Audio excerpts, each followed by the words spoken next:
Guys, balik lagi sama aku dan di sini aku bakal bawain cerita yang berjudul Ikut Sholat.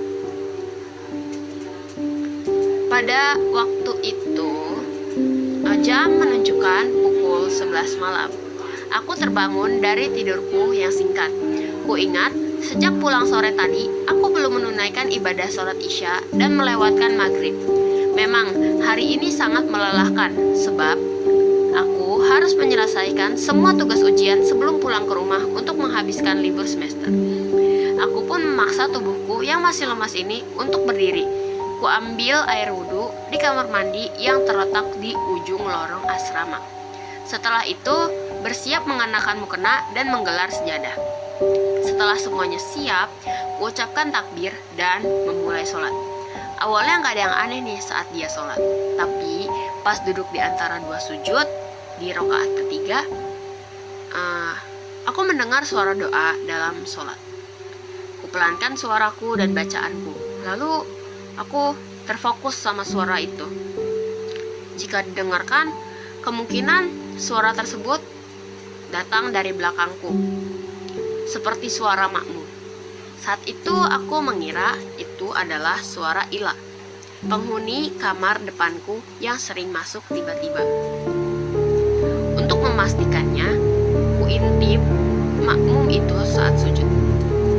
Meski nggak terlihat wajahnya, namun terlihat kain putih seperti ruku sedang sujud di belakangku.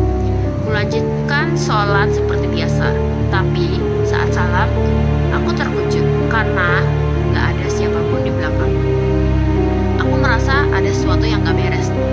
Aku keluar dan mengetuk pintu kamar Ila, tapi gak ada jawaban dari dalam kamarnya. Bahkan kelihatan nih dari celah pintunya kalau lampunya di dalam tuh mati. Ku ingat-ingat pembicaraan terakhirku dengannya sambil kembali ke kasur. Jika gak salah, Ila bilang dia bakal pulang ke kampungnya pagi ini. Ku ambil handphoneku, lalu ku buka kontak, terus menghubungi Tamara, tangga kamar sebelahku. "Halo Tam, kamu di mana?" tanyaku. "Di rumah Din, aku kan tadi sore udah balik ke Pontianak," jawab si Tamara. "Anak-anak pada balik hari ini kayaknya deh. Kenapa?" Shock, aku memutuskan panggilanku dengan Tamara. Kurasakan juga ada seseorang yang duduk di belakangku, dan aku gak berani menengok ke belakang. Mulutku hanya komat kamit sambil membaca doa dan memejamkan matanya. Oke guys, jadi ini adalah sebuah kisah nyata yang terjadi pada seorang mahasiswa di Jogja yang tinggal di asrama mahasiswa milik salah satu perguruan tinggi multimedia. Jika diperhatikan ya, orang dalam cerita tersebut itu melewatkan waktu sholat maghrib. Padahal sebagai seorang muslim, maghrib adalah waktu yang diwajibkan untuk beribadah.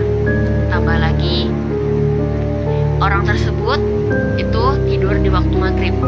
Kan dalam budaya Jawa itu maghrib merupakan waktu di mana kita dilarang tidur karena dianggap akan membawa sial.